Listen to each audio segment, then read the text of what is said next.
Señores, buenas noches. Esto es Luis Novarecio de Entrevista. En instantes estoy hablando con Eduardo Feynman. Es un gran gusto recibirlo. Primero, es un amigo, un gran compañero de trabajo, realmente. Y aparte, pues, es la persona más exitosa de esta señal. En A24 hay un crecimiento notable de gente como vos que nos está viendo. Y la tarde que hace Eduardo desde las 18 es el epicentro de las noticias de todos los días. Quiero detener un segundo con Eduardo para hablar de esto, porque hoy hay una gran mirada de la opinión de los periodistas por parte del gobierno y también de la oposición. ¿Cómo lo vive él? Que tengo, esto me consta, él no lo va a decir, pero en todos los despachos oficiales y en también los sectores de la oposición está A24 para escucharlo Eduardo Feynman. En un momento muy particular, lo dijimos cuando comenzamos este programa, arrancamos 15 días antes de las elecciones intermedias, luego analizamos los resultados, estamos empezando a ver a Mauricio Macri en el ejercicio de la función tal cual es. Hoy estamos cumpliendo 2 años y un día de la gestión de Mauricio Macri y me parece que lo que veamos de aquí en adelante va a ser el Macri estrictamente, químicamente puro. Hasta ahora había que construir poder, lo construyó, ganó las elecciones. Hasta ahora había que demostrar algo que en la Argentina lamentablemente estaba latente, que es gobierno no peronista puede terminar su mandato. No hay ninguna duda. Vos podés estar de acuerdo o no estar de acuerdo, pero no existe ninguna posibilidad del Club del Helicóptero, que funcionó. Va a haber, incluso lo dijo ayer en una entrevista, el presidente de la Nación aspira a la posibilidad de reelegir. Y ahora me parece que también desde el lado del periodismo es interesante porque debemos dejar de mirar justificando lo que ha sucedido, sin tener la memoria de lo ocurrido, pero me parece que un gobierno en la Argentina sigue teniendo aspiraciones por momentos grandilocuentes. Y yo estoy convencido, y esto me ubica dentro del liberalismo del siglo XIX, que un gobierno tiene que ocuparse de salud, seguridad y educación. Y me parece que hay que empezar a mirar esto. El presidente de la Nación insiste con la reforma previsional, a mi modo de ver, una reforma que es un gran golpe al bolsillo de los jubilados. El gobierno se planteó una inflación del 17%, vamos a terminar con el 25%, es más de la mitad de lo que se había esperado. Y en materia de seguridad creo que todavía hay una deuda pendiente. Vamos a analizar con Eduardo un poco cómo han sido estos 2 primeros años, qué es lo que viene y sobre todo cuál es la posición de los periodistas, y aquí dejo mi opinión, después quiero escucharlo a él, de poder decir en cada caso concreto lo que se piensa, hacer una crítica eventualmente muy dura sobre este tema, pero no por esto estar haciendo el juego de la grieta de si critico es que favorezco y si no critico es que tengo añoranza de una cosa que ya pasó. Lo recibo y charlamos. ¿Cómo le va, señor? ¿Cómo va? ¿Qué haces? ¿Todo bien? Gusto verte, por Bueno. favor. ¿Cómo vamos? Bien, ¿vos? Muy bien. ¿Todo en orden? Fantástico. Bueno, me alegra verte. ¿Arrancamos? Cuando vos quieras. ¿Te cierra eso de ponerle nota o evaluación al gobierno de Macri a 2 años? Si tuviera que ponerle una nota, creo que le pondría 5. Está en la mitad. ¿Votaste a Macri? Yo no digo a quién voto. Y No creo está- que vos tampoco. Yo sí, yo dije. Yo ¿Vos sí? voté a Margarita Stolbizer en la primera vuelta y voté a Mauricio Macri por descarte, definitivamente. No, yo no digo a quién voto. Eh, No me gusta, históricamente nunca me gustó decir. Yo te entiendo. Porque ante el resto de la sociedad complica mucho. Mm. Complica mucho. Todavía no estamos preparados a No. que un periodista pueda decir y que no. No, todavía no creo que sea una sociedad madura para bancarse que un periodista diga yo apoyo a tal o cual presidente. Explícame el 5 que le pusiste. ¿Por qué? Porque creo que en estos 2 años el gobierno tuvo sus más y sus menos, sus claros y oscuros. Arrancó mal con aquel decreto de la Corte Suprema de Justicia, arrancó mal con la devaluación, arrancó mal con una inflación altísima, arrancó mal con un golpe al bolsillo muy grande, tarifazos, etcétera, etcétera. Le sigue pegando al bolsillo de la gente, no solamente de la clase media, sino de todos los sectores, porque hoy el tema de los tarifazos le ha cruzado por el medio a todos los sectores. Creo que terminó con problemas graves que tenía la República Argentina, el mamarracho del cepo, el endeudamiento, las deudas con distintos sectores internacionales. La maquinita. La maquinita. Me parece que puso a Argentina en el mundo, por lo menos otra vez en el planeta. Salimos del populismo. Así que Entre los más y los menos creo que lo pongo al gobierno en 5 puntos. Definime ideológicamente, si es que caben las viejas categorías, definime ideológicamente a Mauricio Macri. Según Durán Barba, Macri es de centroizquierda. Vos lo charlaste con él. Acá estuvo. Y él te lo definió de esa manera, de centroizquierda. Sin embargo, los kirchneristas lo ven de ultraderecha. Dictador, etcétera, etcétera. Yo lo veo a veces, en algunos temas lo veo de centro derecha, en otros momentos lo veo de centro izquierda, en otros momentos lo veo de centro. Yo creo que va cambiando según los momentos. Muchas veces lo veo como un kirchnerista de buenos modales o kirchnerista de Newman. ¿En qué? A él y a muchos miembros del gobierno. En el hecho de los planes sociales, en vez de sacarlos, los aumentó.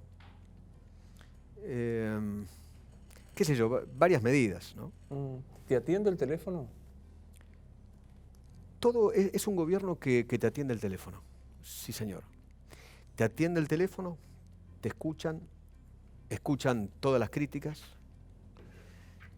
Nadie ha llamado para decirme, ¿por qué dijiste tal cosa? Como ocurría en el otro gobierno. Es un gobierno que, a ver, quizás el único hombre del gobierno que yo lo veo con una actitud un poquitito soberbia es Marcos Peña.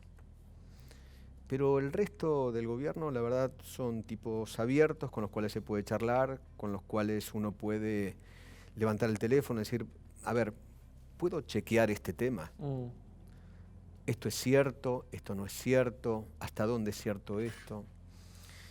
Con el otro gobierno había que llamar a un funcionario y ese funcionario te decía, mira, te espero en un bar que queda a la vuelta de no sé qué, era un bar chiquito así, o te encontraban, si no, en la cava de un restaurante abajo, escondido, que nadie se entere. Era muy complicado, muy complicado. Yo te veo, te consta. Y yo te veo y te consta. Y cuando hablas de Cristina Fernández, es la jefa de la banda. Es la jefa de la banda y la traidora a la patria, sí. A ver, no lo inventé. Ella está procesada como jefa de una asociación ilícita. Está procesada como jefa de la banda, creo que en 2 causas, ¿no? Y Florencia y Máximo también son jefes de banda. Lo que pasa es que el anterior jefe se murió, que era Néstor Kirchner, y quedaron los 3 jefes de la banda. Y traidor a la patria lo acaba de decir otro juez de la Nación. Nos guste, no nos guste, te parecerá bien o no Bonadío, pero así la calificaron fallos judiciales. No. ¿Alguna vez te escuché decir...? Además lo mostré, está escrito. ¿No? Alguna vez también te escuché no recuerdo a qué hacías referencia, me parece, me corregís, que hablas de Cristina de descorchar en el momento en que sea condenada. Yo dije públicamente, lo dije en Animales Sueltos y también lo dije en el noticiero, que si Cristina Fernández de Kirchner va presa, y ojalá vaya presa, porque una persona que ha hecho tanto daño a este país y ha sido la jefa de una banda que saqueó a este país. Si a tanta gente, hoy se conocieron por ejemplo los datos de la pobreza, saber que 13,5 millones de personas son pobres y 2 millones más creo que son indigentes, ¿no? El dinero que se chorearon es dinero que podría haber ido tranquilamente ahí, o a obras que no se hicieron, faltan hospitales, escuelas, lo que te imagines, por la plata que se robaron. Entonces yo deseo que los corruptos vayan presos. Y sí, efectivamente dije que voy a tomar un champán del Pico el día que la vea a Cristina con el casquito y el chaleco. ¿Sentís desprecio, odio, no? ¿Qué cosas sentís? ¿Todo junto? Siento desprecio por los corruptos. Ergo, siento desprecio por Cristina. Y los suyos, ¿no? por supuesto. Y desprecio por tanta soberbia y persecución que hubo, y te consta, durante tantos años. Vos también sufriste la persecución, el odio, de los que hoy se sienten perseguidos. Viste que ahora son perseguidos políticos y te hablan de presos políticos. Yo lo que digo es que son políticos presos y los persigue, sí, el Código Penal. ¿Está bien detenido Vudú? ¿Está bien detenido Zanini? ¿Están bien detenidos todos el resto? ¿Están bien detenidos con prisión preventiva el 70% de las personas que están en la cárcel? No. No. Bueno, entonces quizás la respuesta es no. Pero ¿qué hicieron los que hoy se quejan por las prisiones preventivas? ¿Qué hicieron para evitar esas prisiones preventivas? ¿Están bien con prisión preventiva la cantidad de delincuentes que están presos en estos momentos? ¿Están bien detenidos con prisión preventiva desde hace tiempo aquellos que participaron de ese gobierno genocida? No. Pero sin embargo, hay ciertas prisiones preventivas que se aplauden y otras que se detestan. No lo entiendo. ¿No te importa ser políticamente correcto? Jamás. Sabés y me conocés Por eso te lo digo. que soy políticamente incorrecto y no me importa. En realidad, yo creo que soy políticamente incorrecto para un sector minoritario, porque la gran mayoría es una mayoría silenciosa. Es la gente que no sale a hacer un piquete, que no sale a hacer una marcha, ¿entendés? Que no agarra una bandera política y empieza a dar vueltas por vaya a saber dónde. Hay millones y millones de personas que son simplemente trabajadores de todos los estratos sociales, ¿no? Y es gente que te puedo asegurar que opina políticamente incorrecto. Es muy interesante esto que decís, porque a veces nosotros nos miramos el ombligo entre nosotros y nos preocupa, y la gran mayoría no tiene este prejuicio que nosotros tenemos. Vos podés decir tranquilamente, está mal un militar que fue acusado de un delito de lesa humanidad, preso sin condena, y también está mal lo de Cristina. Para vos, en todo caso, o está bien uno y está bien el otro, o no. Claro, tal cual. ¿Te parece que decís esto y comparás a Cristina con un militar y te van a saltar a la yugular? No me importa, pero sí es la realidad. Perdón, lo puedo decir con respecto a cualquier otro delincuente. Reitero, el 70% de las personas que están detenidas están sin sentencia y con prisión preventiva. ¿Cuándo fue la última vez que hablaste con Cristina? Nunca.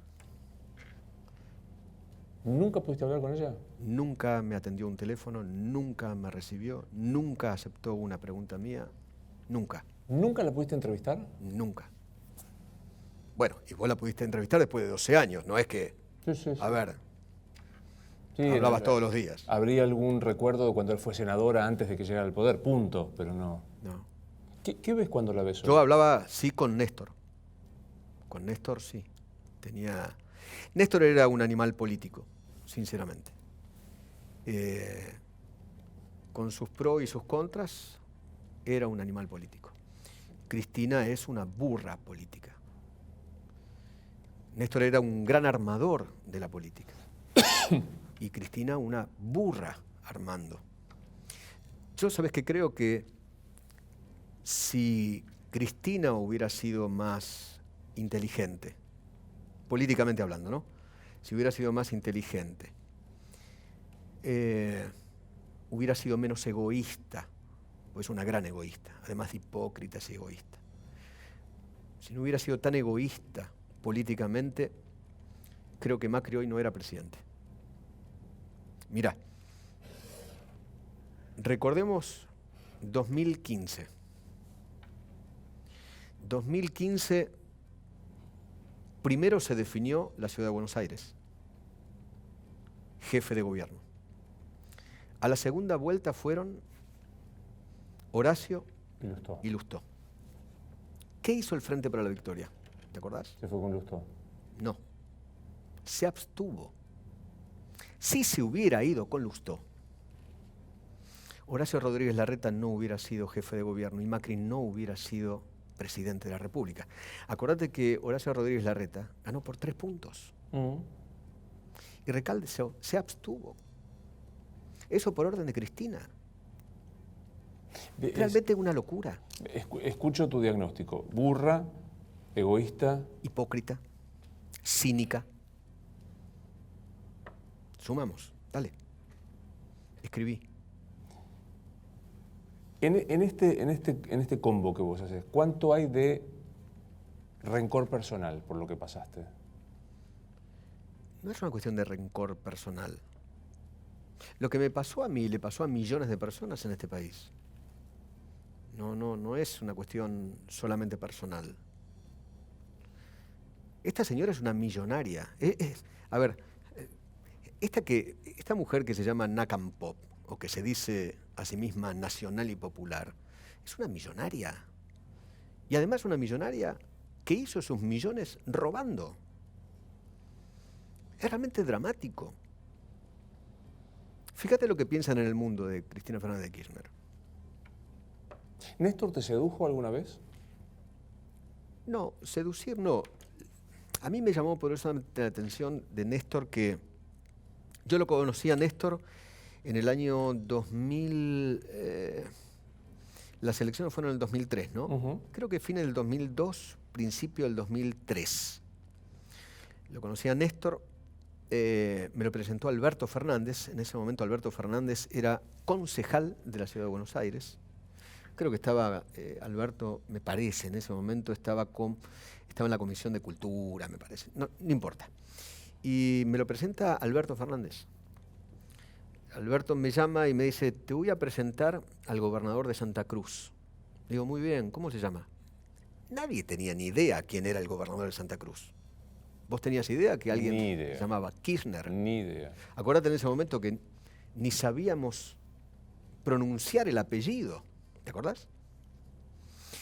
Y me lo presenta Alberto, me invita a almorzar un mediodía a un restaurante que queda ahí en la calle Arenales y Ayacucho. Teatriz, creo que se llama. Tiene unas columnas. Pero me acuerdo como si fuera hoy. Y me dice, entro al restaurante, estaban sentados en la barra, Néstor y Alberto Fernández, y Alberto me dice, te presento al gobernador de Santa Cruz, futuro presidente de la República. Yo por mis adentros me reía a carcajadas, pero lo escuché. Y en ese almuerzo, Néstor me dice, te escucho todos los días con el Negro Oro en Radio 10, porque cada vez que bajo del avión y me voy hasta mi casa en Recoleta, los voy escuchando con la... Me contó todo eso. Y además me contó cuál era su proyecto para ser presidente. Yo te puedo asegurar que Macri, en ese momento, era de ultra izquierda al lado del Néstor que yo estaba escuchando. Era una cosa muy impresionante. Cuando llega a la presidencia, yo digo, pero este hombre no es el mismo hombre con el cual yo hablé.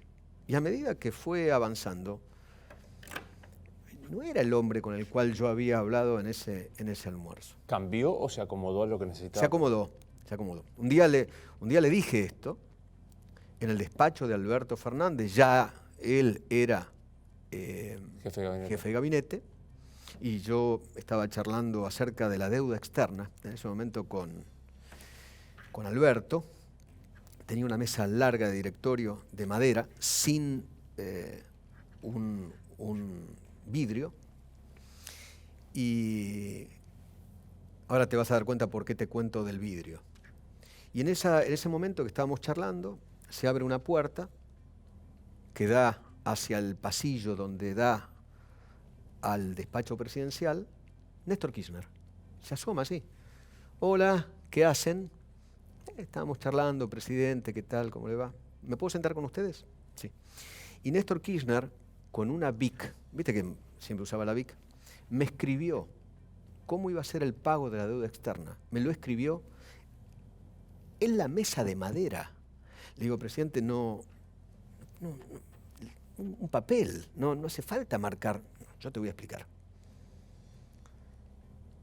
Y en esa conversación yo le dije, pero usted, cuando hablamos en aquel almuerzo, usted me contó otra cosa. Bueno, pero vos tenés que entender que el país está en una situación complicada, etcétera, etcétera, etcétera. Le digo, pero los piquetes y las madres de Plaza de Mayo, usted me había dicho otra cosa. Bueno, pero yo los necesito a todos en una mesa, los necesito a todos adentro. Y ahí me di cuenta de todo. ¿Cómo estás, Luis? ¿Cómo te va? Qué lindo Muy bien. verte. Igualmente. Está muy lindo usted. Muchas gracias. Por favor. ¿Todo en orden? Todo muy bien, por suerte. Llegando a un fin de año tremendo. Bravo. Porque yo laburo, pero vos laburás también mucho. No, sí, yo trabajo mucho, pero vos trabajás muchísimo. No, vos sabés que no, trabajo menos. Lo que pasa es que hay como más ruido, no sé qué pasa. ¿En serio? Sí, y sí, dejé la tele a la mañana. Ah, bueno, es que trabajaste mucho tiempo, demasiadas horas. Tenías triple turno. Tenía triple turno. Claro. Vos tenés claro. doble turno. Yo tengo doble turno. Está muy sí. bien. Bueno, ¿arrancamos? Dale. ¿Qué viste en esto? Bueno, es un debate, es interesante, ¿no? Porque, bueno, con Tonelli, con las declaraciones que hizo con vos, o sea, se están tropezando con las palabras porque no están pudiendo decir lo que Pichetto siempre blanquea con mayor claridad, ¿no? Dijo, tenemos la ingrata tarea de aprobar esta ley. O sea, no es para mejor para los jubilados la fórmula. No hay manera de que puedan explicar de que esto es para mejor.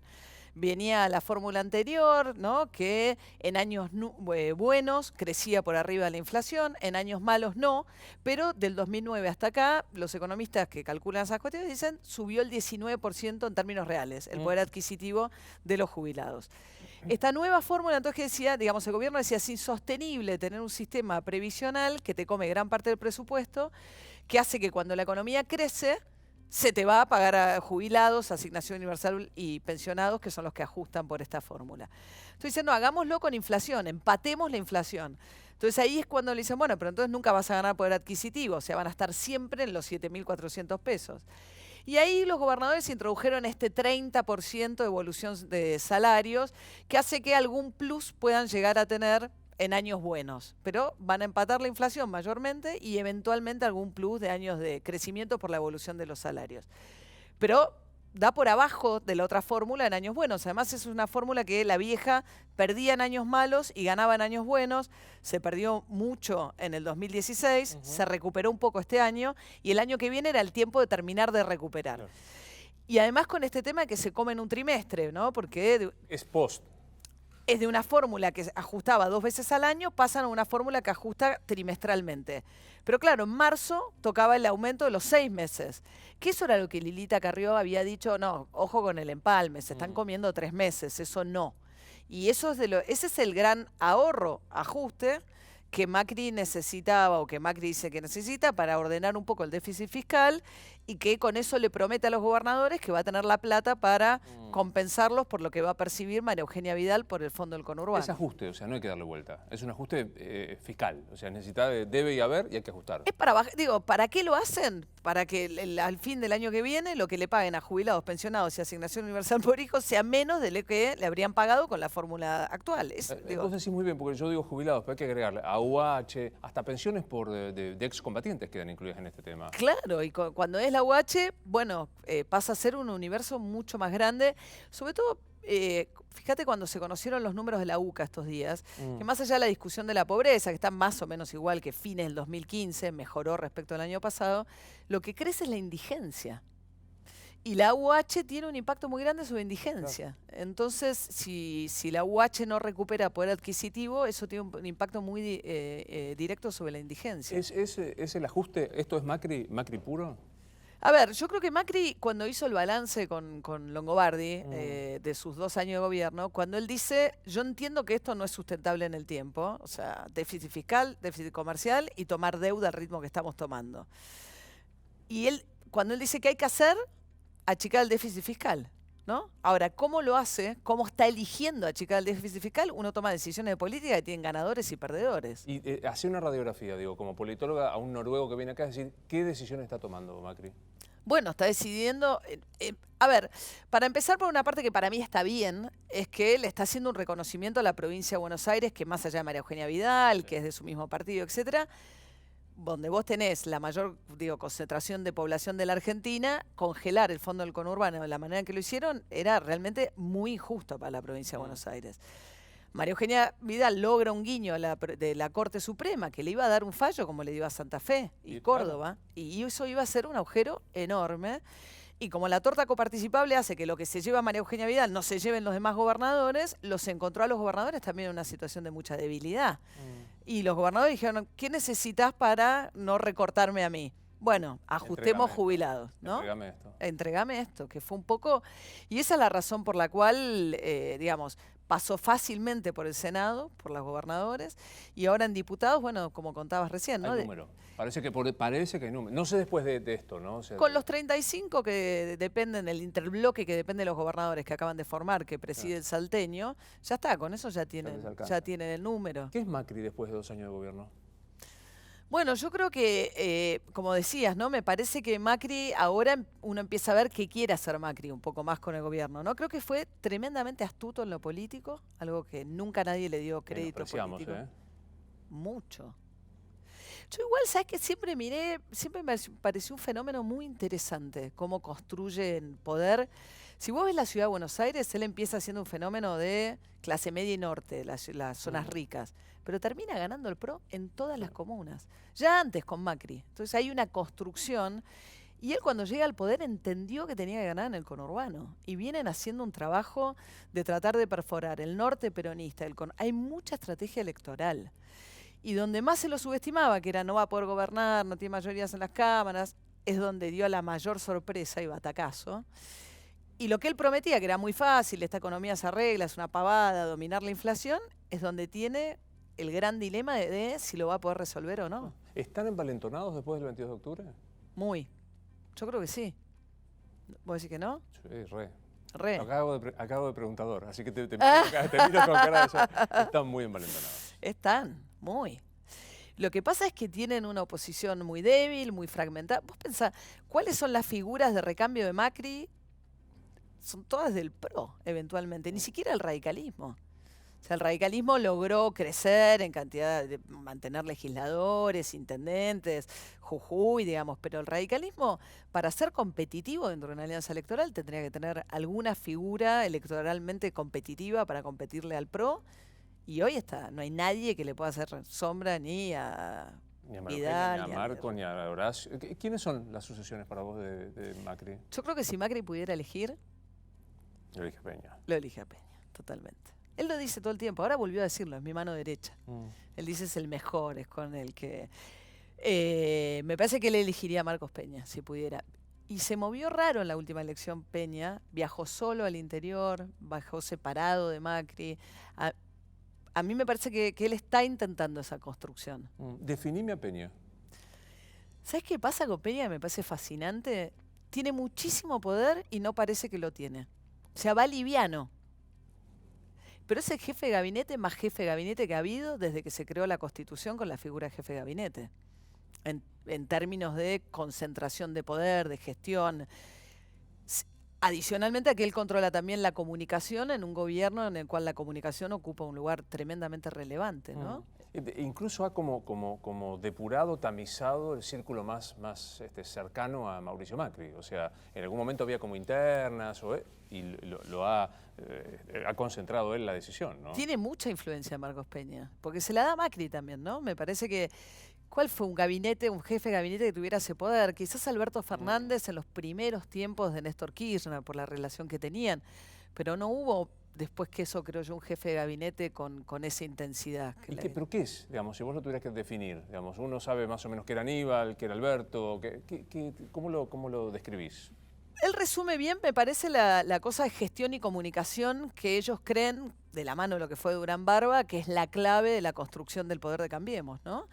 Y tienen algo que yo creo que sobre todo después de los 12 años y esa cosa recargada y monocorde y de tanta cadena nacional como representativo, esa cosa de tanta centralidad de Cristina Fernández de Kirchner y en un punto como de recargado del poder, ellos buscan esa cosa de la simpleza, ¿viste? Me saco la corbata, hablo fácil, tratar de presentarse como un ciudadano más. Lo cual también es contradictorio, paradójico con los orígenes de los cuales vienen, pues son todos, mega empresarios.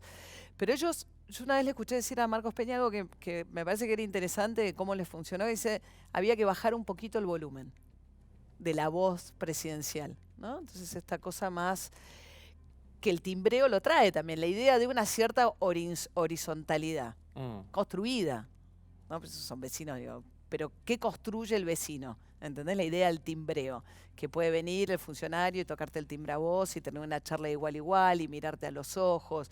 Esa idea de uno a uno, ¿no? Soy uno más, soy parecido. No, por las dudas, alguno sospecha que el timbreo, que van de casualidad y van a tocar ese timbre. No, no, pero además es el uno a uno lo que ellos representan en eso. O sea, Cristina Kirchner es ella frente a una masa, ¿no? Y esto es, yo te miro a vos a los ojos, somos vos y yo, construido, obviamente. ¿Qué haces? Hola. ¿Cómo andás? Bien. ¿Te condicioné mucho con todo lo que dije? Tremendo. Tremendo, ¿no? Voy a tener que explicar el sentido de la vida. Estoy... De golpe. De golpe vas a tener que explicar el sentido de la vida. Es fácil, es sencillito. ¿Eso o hablamos de la reforma previsional? Lo que vos quieras. El sentido de la vida. ¿Cierto? Mejor, prefiero. Aparte han hablado tanto los filósofos sobre el tema que uno puede repetir y tomar las ideas de otros. Todos han tratado de encontrar una respuesta al sentido de la vida y todos llegaron al final a la misma respuesta. ¿Qué sería? Que no lo tiene, Que no ¿no? lo tiene. Que no la tiene, claro que... Arranquemos con vos. ¿Qué pones en el hotel cuando vas a la ficha? Darío Stanraiver, lo digo bien, Stanraiver. Sí, Lo puse muy bien. Darío Stanraiver, ¿qué pones al lado? Docente. No filósofo. No. Docente. ¿Por qué? Reivindico, digo, mi profesión, que es la docencia. Yo me hice en el aula del colegio secundario, hoy tan polémico, donde fue el lugar donde aprendí a hacer filosofía. Y reivindico, digo, la tarea docente como una tarea transformadora y emancipadora, ¿no? Digo, puedo dar clase de filosofía como puedo dar clase de fútbol, ¿eh? O sea, yo me reconozco. Me encantaría dar clase de fútbol. Doble sobre sencillo. Me encantaría. Pero, digamos, tengo ahí como una vocación que tiene que ver con la transmisión y con inspirar. Yo creo que ser docente lejos está de querer formar al otro. Viste que todavía se habla en la docencia de venimos a formar alumnos, como si los alumnos no tuvieran forma. ¿Viste? Esa idea de formar a mí me parece hiperverticalista. A mí lo que me gusta más es pensar la docencia como un acto de inspiración. El docente inspira a que el otro se transforme. Es muy bueno. Vos es que yo tuve un profesor de filosofía del derecho, que no lo vamos a nombrar, que él insistía que te venía con la etimología. Decía, educar viene de educere es fundir las cerraduras, Claro. que yo digo exactamente lo contrario. Totalmente. Pero bueno, las etimologías son un campo de batalla, Luis. No es una ciencia exacta.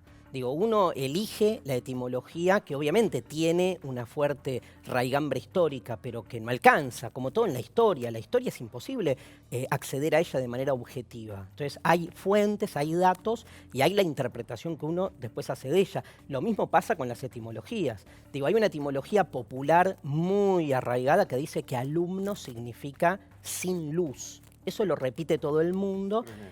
Nada, eso tiene que ver con la manera en que vos querés concebir al otro como alumno. Porque también hay otra etimología de alumno que viene de alimento. Y entonces cambia el paradigma, porque si alumno es sin luz, significa que vos docente sos la luz, que venís, sos el faro, el falo en realidad, ¿no? Ahí erecto, que estás derramando tu saber a esos seres carentes de luz, negros, ¿no? Porque sin luz, oscuros, y vos venís con todo el saber vertical a bajar línea. En cambio, si alumno es alimento, es otra cosa, Claro. porque uno se alimenta todo el tiempo, la alimentación nunca termina, somos hambrientos por naturaleza, no alimentados. Claro. ¿No? Y entonces cambiaría un poco el paradigma, lo democratizaría un poco. Yo creo que el aula se debe un poco de una transformación radical. Y aparte, esto de que sea inspirador sería como más seductor para el docente, mal pago, etcétera, etcétera. Pero si vos vas con la intención de decir, vengo a alimentarme de los alumnos, y que la duda o la presunta ignorancia del alumno lo que hace es despertar en mí algo, es casi como, gracias porque me paguen, porque vengo a hacer esto. Totalmente. Me parece que hay que correrse del paradigma productivista en la escuela. Nadie viene a formar a alumnos en términos de producto, sino que la inspiración, que digo, no es joda, es una palabra que viene, ¿sabes de dónde? Viene más de la, si querés, del lenguaje teológico, esta idea del maestro que inspira, y el maestro que inspira, digo, no está buscando en el otro que el otro reaccione como uno quiera. El que inspira tiene un don, y el don tiene que ver con uno, no con el otro. Después el otro toma lo que le parezca, pero para eso, el que inspira, ¿cómo tiene que pararse? Ambiguo, sensible, contradictorio, mostrando sus debilidades. Yo creo que el liderazgo hoy tiene más que ver con eso. Yo escucho no sé, a la gente del fútbol, a gente, no sé, en las parroquias. Vos te das cuenta que hoy, digo, garpa más un liderazgo más irregular, ¿no? Más abierto, menos autoconvencido de su saber y mucho más convencido de su incertidumbre, genera mucha más empatía que el que se la cree saber todo. ¿Y en la política eso garpa también o no? Y es raro, ¿no? Porque habría que ver por dónde pasan hoy los liderazgos políticos. Yo separaría lo que es la política de lo político, entendiendo la política como el conjunto de instituciones o prácticas donde se busca representar lo político como, digamos, la naturaleza misma de los vínculos sociales. Digo, para mí político es todo. Lo político tiene que ver con el poder. Y el poder está en todos lados. Aunque haya toda una línea más antipolítica que busca permanentemente negar la politización de ciertas esferas de la sociedad, te guste o no, lo político está en todos lados. En un aula hay política. Claro. Pero retomo algo que me quedé pensando y después vuelvo a la política y lo político. Vos decías, garpa más el liderazgo ambiguo, dudante, sensible. Y en los trabajos, en el laburo todos los días, se ve mucho esto, digamos. En nuestro medio, en los 90 era el grito, mando yo y yo sé hacerlo. Hoy no, si te encontrás con un jefe así, vos decís, ¿qué le pasa? Es la diferencia remanidísima, esto que te voy a decir, entre tener autoridad y ser autoritario. El que tiene autoridad no levanta la voz, Luis, no levanta la voz. El autoritario, como nadie le da bola, como no infunde respeto, como nadie le cree nada, tiene que estar todo el tiempo marcando los límites. El que tiene autoridad no marca un límite, porque el límite se da de manera natural, porque hay respeto por lo que el otro da. Claro. Entonces esa diferencia es clave. Y es cierto lo que decías en la presentación. Hoy el mundo de la empresa, por ejemplo, está mucho más abocado a ese tipo de liderazgos que al liderazgo fordista, más por ahí propio del mundo industrial del siglo XX. Hablemos de Ford, no de Ricardo Ford, de Ford. No, ese sería fortismo. Ese es fortismo, habría que diferenciar. Sí, la idea fordista de la automatización y burocratización de los procesos productivos, donde entonces los capataces tenían que tener así un liderazgo duro, cuidar que el operario cumpliera con los horarios. Hoy cambió. Entonces hoy un líder en el mundo de la empresa, al revés, es más un amigo. La amistad, quiero hablar de eso. Digo, la amistad es un valor que vuelve a reincorporarse en lugares que la modernidad había dejado de lado. Por ejemplo, ser jefe y ser amigo de tus empleados es algo que en otro paradigma era visto como una locura. Y hoy, digo, es como fundamental la reconfiguración de esos lazos. Yo el año pasado hice una columna en un programa de Teis Sports con el amigo Martín Souto y hacíamos filosofía y fútbol. Entonces planteaba problemas filosóficos en el marco de la cuestión futbolística, ¿no? Me acuerdo una vez que vino Emiliano Díaz, el hijo de Ramón Díaz, y la pregunta del día era si un director técnico podía ser o no amigo de sus jugadores. Entonces Emiliano Díaz decía, bueno, para mi papá de otra generación, imposible. Y él decía, para mí no hay otra manera de que un jugador te dé pelota. Porque si vos no hablas el mismo código, no empatizás con lo mismo, no hay manera de generar justamente comunidad. Digo, lo que se busca es eso, entonces es transmitir un mensaje a partir de eso. Para mí un docente tiene que ser amigo de sus alumnos.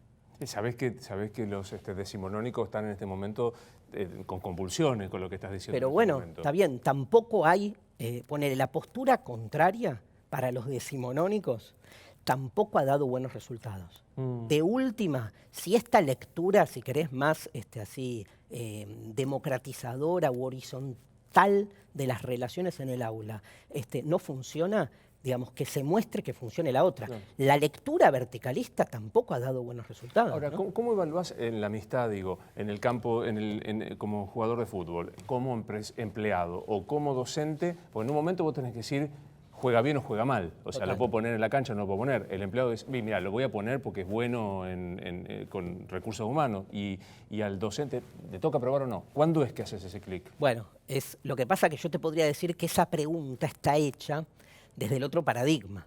Digo, si hay amistad y la amistad funciona como se debe, digo, aquel al que lo sacás del equipo no es que se le juega entonces una situación de me están cagando la carrera o hay otros elementos en juego, sino que el mensaje llega desde otro lugar. O sea, es como en una pareja. Si en una pareja hay buena onda, vos discutís con tu pareja y la discusión es amorosa, porque se sobreentiende que lo que están los dos es buscando que la pareja ande bien. Ahora, si ya estás en guerra con tu pareja, hasta la cosa más hermosa que te diga tu pareja, vos la leés como parte de la guerra. Entonces el marco siempre condiciona lo que se discute. Es como en la posverdad es eso. Digo, vos hoy en la política no importa el dato, no importa lo que estás discutiendo, importa tomar lo que sucede en la batalla que tenés con el otro. Eso es un fenómeno muy argentino. Yo digo que lo padezco porque laburo de esto, pero es un fenómeno muy argentino, con alguna característica argentina, un fenómeno mundial. Digo, el hecho de la posverdad. Yo digo, van a aumentar las jubilaciones. No. Las van a rebajar. La aritmética es para mí como incontrovertible. Es decir, esta historia es muy argentina, es muy argenta o se da en todo el mundo. Se da en todo el mundo. De hecho, el concepto de posverdad viene legado, ¿no? Viene circulando Estados Unidos, Inglaterra, y todas las categorías con las que nosotros pensamos la política y el sentido de la vida en la Argentina, gran parte es europea, ¿no? O sea, occidental. O sea, que se da de manera global, eso es indiscutible. Lo que hay que ver es las diferentes bajadas. Digo, una cosa es la posverdad y otra cosa es lo que se da en la mancomunión entre posverdad, no sé, y peronismo. Digo, el peronismo no es un fenómeno global, ¿no? Claro. Aunque para muchos hay peronismo en todos lados, ¿no? Pero en realidad ahí hay una particularidad. Yo creo que es un fenómeno global y que tiene que ver, digo, hoy en día está bueno como tratar de discernir de qué se trata la posverdad, sobre todo en esta lectura de los datos, como el ejemplo que das vos. Digo, yo creo que hoy lo que está cada vez más de manifiesto es que el dato, digamos, no importa lo que diga, porque ningún dato habla por sí solo. Yo en eso quiero darle una vuelta al concepto. Yo creo que, digamos, no hay dato objetivo. El dato siempre es interpretable. Entonces, como la realidad es interpretable, porque vos podés leer el tema de la reforma previsional, si vos la querés leer como realmente que va a ser beneficioso para los jubilados, vos tenés todo un marco conceptual que va a terminar de justificar eso. Probablemente a vos y a mí seguro no nos pase eso, pero porque partimos de otro marco conceptual. Pero no hay una verdad. Digo, porque ni siquiera la verdad del dato es en sí misma verdadera, porque el dato entrama con otras categorías. Y más cuando vos detrás de eso estás, digamos, atravesado por otros intereses. Digo, si vos estás defendiendo en este momento el andar del gobierno a como sea, vas a encontrar siempre las justificaciones necesarias para que cada hecho que se manifieste en la realidad encaje en lo que vos quieras que encaje. Mira, te voy a dar un ejemplo. Siempre caigo en el amor, pero me parece el mejor ejemplo. Ponele que, te voy a dar un ejemplo que es este. Vos, viene tu pareja y te deja.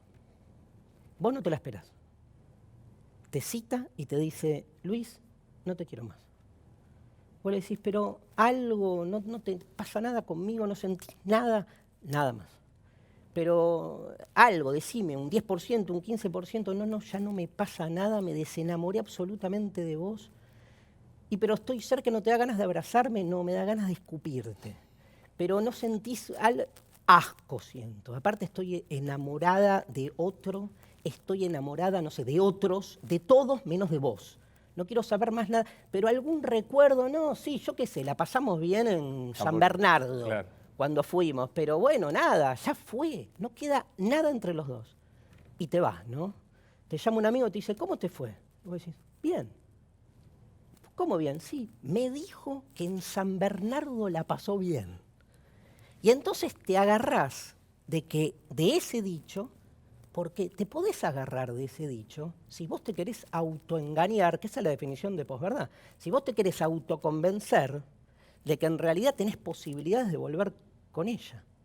En realidad, cualquiera que vea esa situación dice, Luis, te están cagando. Pobre tipo. Pero vos vas a generar tu salvaguarda y vas a encontrar, porque el dato siempre es amorfo. Pero ¿sabés qué? Digamos, te lo llevo brutalmente a un hecho mucho menos amoroso, ni mucho menos que se me ocurre en este momento. Nisman. No importa qué pasó, pero mañana la pericia dice lo mataron. O dice exactamente lo contrario, se suicidó. Yo tengo la convicción de que no hay chance de convencer, ni así viniese el mejor forense del planeta, los convencidos del asesinato o del homicidio, del suicidio, no se mueven de ahí. 100% de acuerdo. ¿Y entonces? Se mueve alguien cuando se le mueve el marco. no cuando se le mueve el hecho. Digo, ahí, ¿quién va a cambiar de postura o quién va a empezar a visualizar la cosa de otra manera? El que tiene la humildad de poner en juego su propio marco. No el hecho, porque cuando vos estás convencido de tu marco, al hecho lo adaptás. Entonces, a mí me parece importante el resquebrajamiento de ese marco general. Que eso se puede dar, o se da por, no sé, acumulación de situaciones, se da por cuestiones absolutamente a veces insólitas, inesperadas, de repente, no sé. Hay un filósofo norteamericano que se llama Richard Rorty. Rorty dice, hoy en día hacen mucho más para el cambio en lo moral y en lo político el arte, no sé, una película. Ves una película y te puede cambiar la cabeza. Ahora, lees los diarios todos los días o lees un manual de ética acerca de por qué el bien es bueno y el mal es malo y no te pasa un comino. Nada. ¿Lees los diarios? Leo los diarios. ¿Y qué te pasa? Y Nada. Nada, no, los leo dentro de los marcos desde los que leo. O sea, estoy viendo todo el tiempo cómo los diarios buscan en la discusión de lo real, digamos, generar interpretaciones para cada diario su propia lectura de las cosas. Esto que decía, acomodarse a su marco previo. Totalmente. Y la forma de acomodación, no existe Acomodamiento. eso, ¿no? Acomodamiento. Ponele. La forma de acomodarse no va solo, y esto es importante porque lo visualizamos ya todos, no pasa solo por los contenidos, sino por la forma. Todos sabemos que un zócalo o un título o una palabra, ¿no? Como la palabra, no sé, insólito, una palabra que circula mucho en los diarios, dice mucho más y genera mucho más influencia que los contenidos. ¿Qué haces, Facundo? ¿Cómo estás, Luis? Un gusto verte. Muchas gracias. Por favor. Día hoy, ¿eh? La verdad es que coincido que todos los hechos que se suscitaron, más allá de las culpas de las excusas y de las especulaciones del gobierno como del kirchnerismo, es lamentable no dar esa imagen, un lugar donde se tendría que haber debatido con normalidad, más allá del contenido tan profundo de esta norma que se intentó sancionar. Y yo creo que el error viene desde antes, ¿no? Desde el gobierno negando esta realidad. Ahora queda a las claras que había un problema, porque si no Carrió no va a decir hay una compensación. Si hay una compensación significa que realmente había una pérdida de plata y de poder adquisitivo. No de plata y no de poder adquisitivo. Esa fue una nota que nos tocó hacer nosotros con Pablo Tonelli, que nos dijo, pierden plata, pero claro, no poder adquisitivo. Por lo tanto, creo que, el tiempo con el cual se quiso aprobar esta norma y la negación del gobierno, yo le sugerí a los funcionarios del gobierno cuando estuvo el tratamiento en comisión, que se sinceren, que digan que la necesidad es fiscal, que digan que la ley tiene un trasfondo fiscal que hoy está claramente en evidencia. Y comparaba la situación con el año 2000, cuando la ministra Patricia Bullrich de la Alianza decide tomar una medida que reconoció como durísima, pero necesaria porque había un problema fiscal que resolver. Dijo, tenemos que tomar esta medida dura, pero lo tenemos que hacer porque necesitamos los recursos. El recorte del 13%. El recorte del 13%. En este caso hay un recorte similar, no hecho de la manera como se implementó en el año 2000, pero claramente hay un ahorro de entre 80.000 y 120.000 millones que son los que se van a repartir entre las administraciones provinciales. Ahora, la realidad es que no se sinceran, necesitan desde el gobierno sincerarse con los jubilados, sincerarse con el pueblo y con los propios diputados que somos representantes del pueblo. Es más fácil, ¿no? Si uno dice, mira, A ver, es esto, vamos por este lado. Luis, vos decías una cosa que es muy cierta. No hay discusión acerca de la inconstitucionalidad de la ley. O sea, constitucionalistas muy prestigiosos dijeron esto. Digo, no hace falta ser prestigioso para leer la letra de la Constitución y darse cuenta que no se puede retroceder cuando se trata de derechos adquiridos porque atenta contra el artículo 14 bis. No hace falta, el sesgo político o ideológico para decir esto es una ley que le quita dinero a los jubilados porque hay que hacer cuentas.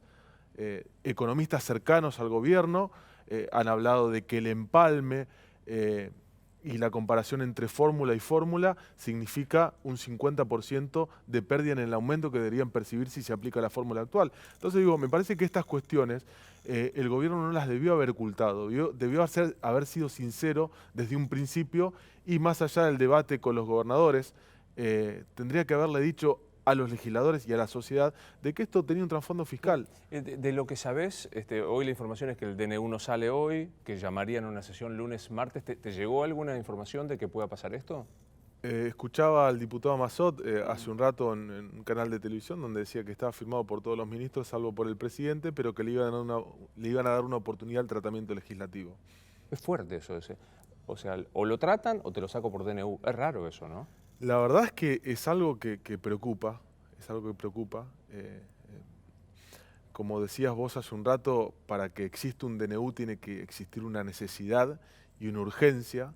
Se ve que los agujeros fiscales que tienen las provincias le significan al gobierno nacional una urgencia, aunque esto ya se ha transformado también, más allá de que hay algo concreto, que es dinero efectivo que le sacan a los jubilados, en una discusión netamente política, y más después de la derrota que tuvo el gobierno en el día de hoy, digo, porque más allá, digo, a ver, y esto no es cuestión de ganadores y perdedores, me parece que hoy perdió la democracia y perdió las instituciones, porque ya el hecho que donde tienen que sesionar los representantes del pueblo esté militarizado, creo que ahí es donde pierde las instituciones. El gobierno dice que no tenían más remedio, que pusieron gente a la gendarmería y demás porque sabían que venían a desbordar el lugar. No, a ver, siempre hay grupos que generan provocaciones y demás, pero una cosa es la responsabilidad de esos grupos y otra cosa es la responsabilidad del Estado.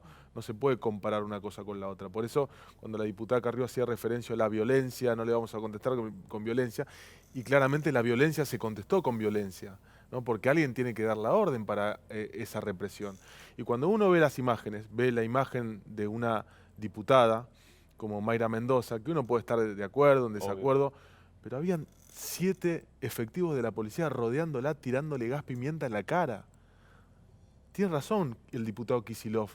Y esto a mí no me hace kirchnerista. Basta del argumento del gobierno, basta de ese argumento simplista, facilista y chicanero barato que utilizó el diputado Massot, inclusive en la reunión de comisión, cuando hizo referencia a Marcos Paz, a Ezeiza, cuando es un diputado que representa un bloque, a un interbloque, y tiene que buscar consensos.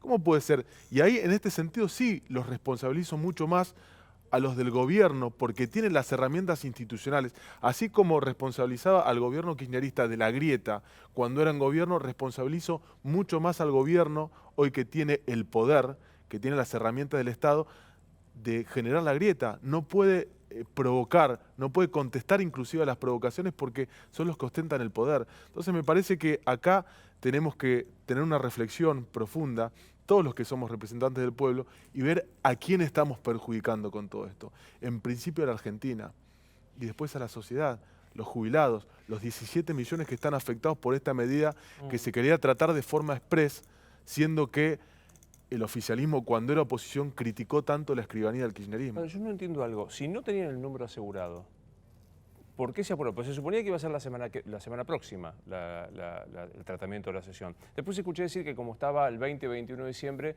no querían llegar ahí. Digamos, ¿por qué este apuro? ¿A qué lo atribuís? Yo creo que finalmente se desenmascara, Luis, el trasfondo fiscal y el recorte a los jubilados. Porque en un principio, hasta último momento, hasta que Carrió dice hay una compensación, si hay una compensación quiere decir que perdía a los jubilados, pero hasta último momento, inclusive hoy el jefe de gabinete dice no, los jubilados van a ganar. No van a ganar, porque si ganaran hubiera un ahorro de 120.000 millones. Entonces, me parece que la urgencia con la cual intentaron aprobar esta norma tiene que ver con que no querían más tiempo para desenmascarar el ajuste que estaban llevando adelante. Y no es una cuestión ideológica, repito, es una cuestión matemática. Economistas ligados al gobierno, tributaristas importantes, medios que en general apoyan las medidas del gobierno o por lo menos no las critican. O sea, establecían con sus analistas que esto era algo que significaba un ahorro fiscal muy importante. Me parece poner el nombre de apellido, Ismael Bermúdez, que es un tipo bárbaro, sí. pero que escribe en Clarín, sí. Digamos, lo dijo con todas las letras. La aritmética por ahora no se pudo derogar en la Argentina. ¿Qué te está viendo? Suponete que está viendo Macri en este momento. ¿Se te ocurre darle alguna idea o alguna salida a esto que me parece que es una situación complicada? Que realmente sean consecuentes con lo que dicen, porque hablan tanto de la democracia, hablan tanto de las instituciones. Y la situación de hoy, ¿sabés lo que me dice Luis? Es que si tuvieran la mayoría que tuvo el kirchnerismo, procederían de igual manera o peor. Porque no teniendo esa mayoría y amparándose en el voto, que es cierto, tuvieron un respaldo popular importante, proceden de la misma manera. Lo que hicieron hoy es lo mismo.